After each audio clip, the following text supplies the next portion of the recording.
Welcome to another video. Now, basically in this one, it's about more Islamic studies. Now, what I've recently been noticing, right, is that in Britain, they seem to be giving it across to Islam.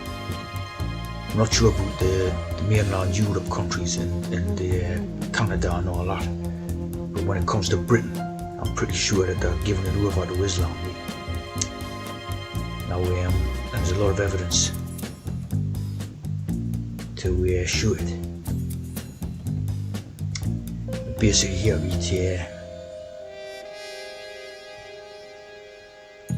you have the name Salam, right, which derives from Arabic roots SLM, which is associated with peace and safety. And means someone who is peaceful, secure, or unharmed, and linked to qualities such as tranquility and well-being.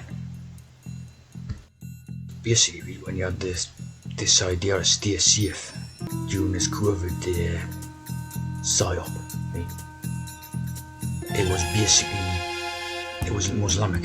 It was like a Islamic type of saying. Right? You know, like obviously people have thought what's all about, you know, like stay safe and all this.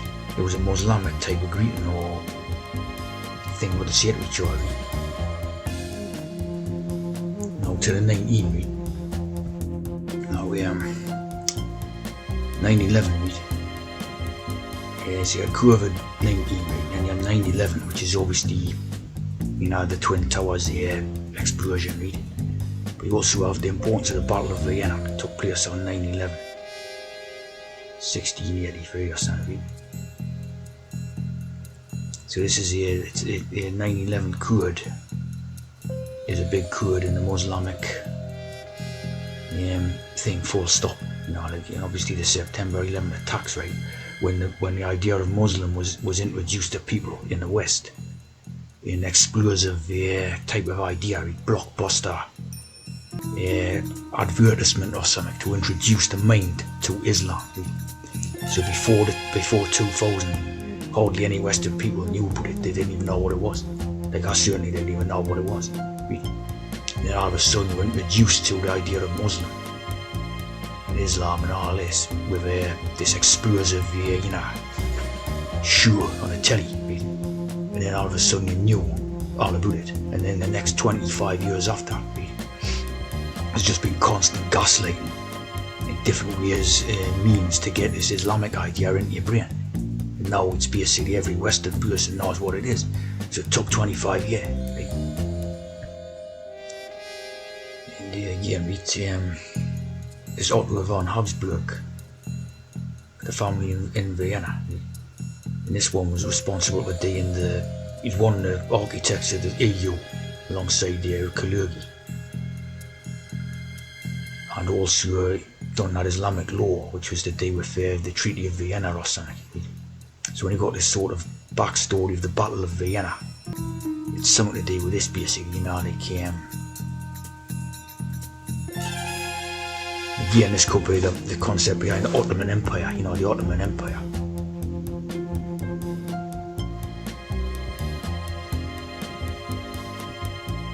Again, you're looking at this and basically this might not even existed,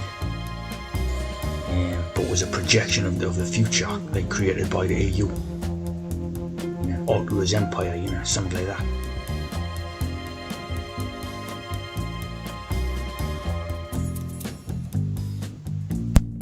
As you see, the story is about expansion.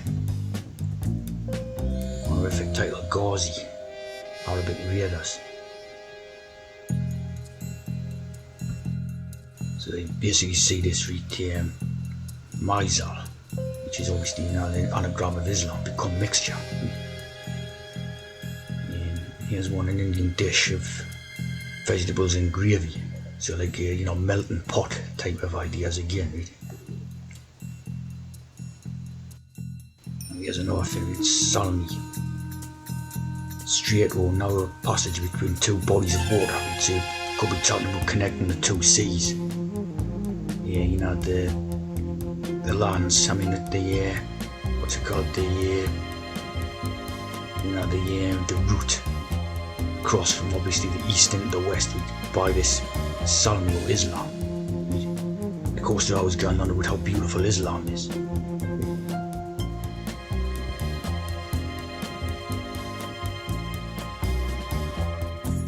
There's no one referring to a rich stew, right? Spicy chicken stew. Again, it's like a curry again, you know, like a curry idea, like a melting pot, right?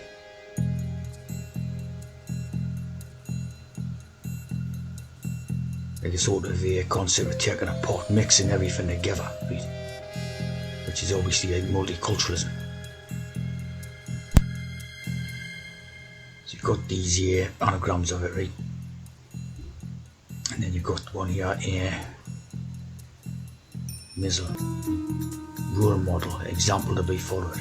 Right? Now, basically, this goes with my intuitions, right? That they're giving the Britain over to Islamic rule, right?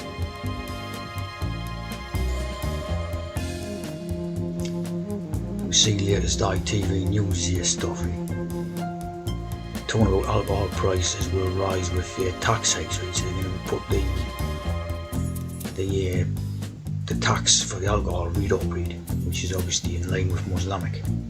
Of course, no Pakistani or Indian reading the news.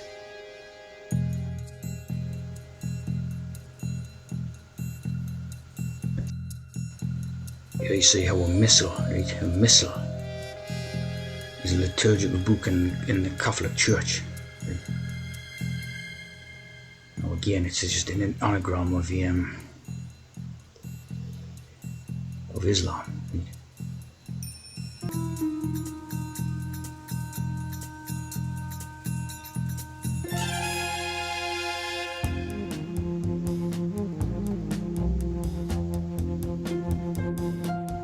You have this type of idea of Pakistan, nuclear capable missiles.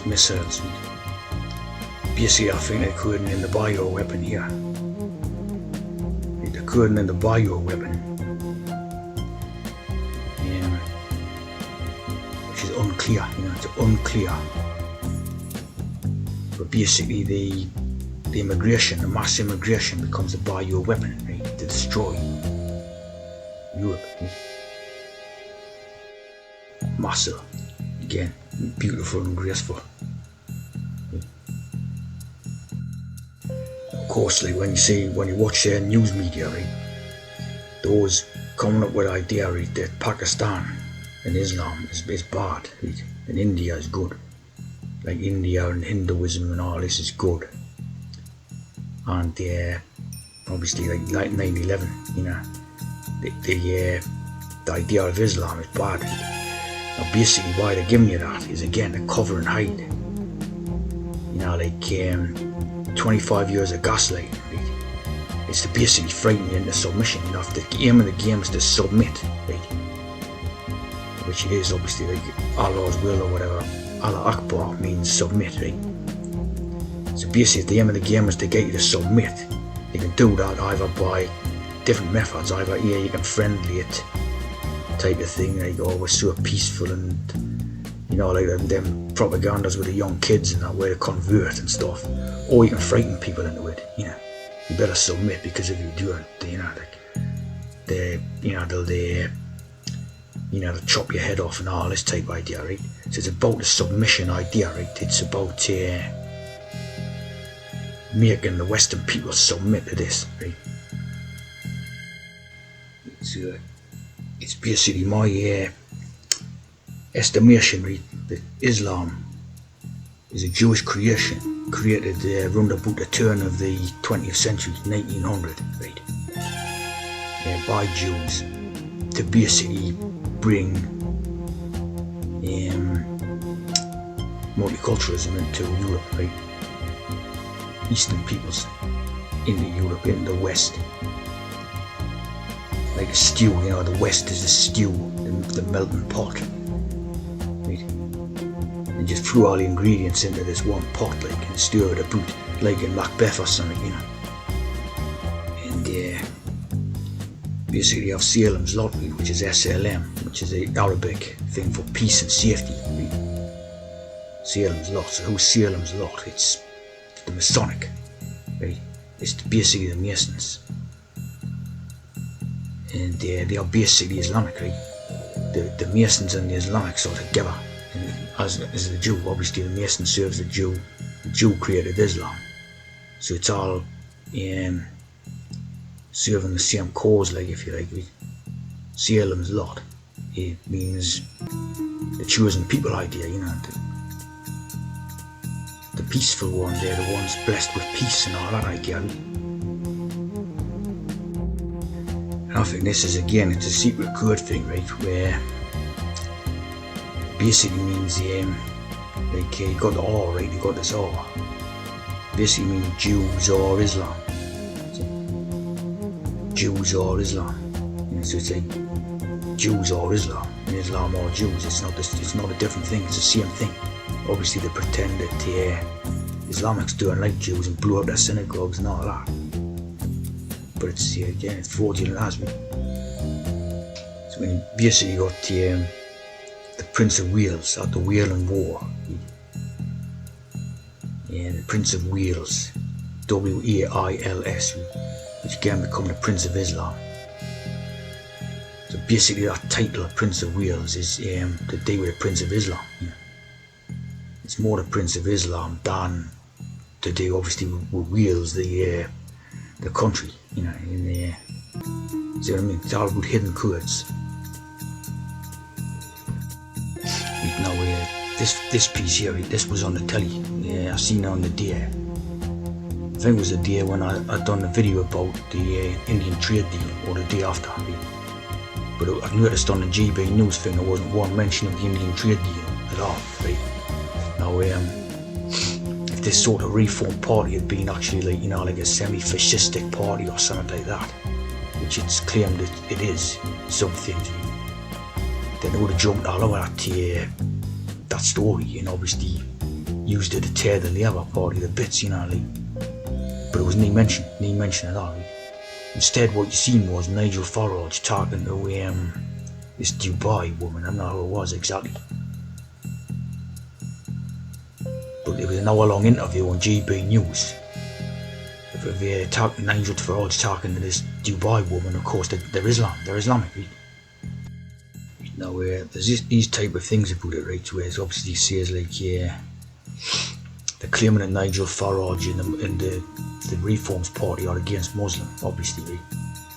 But at the end of the day, I'll say more evidence that they're for Muslim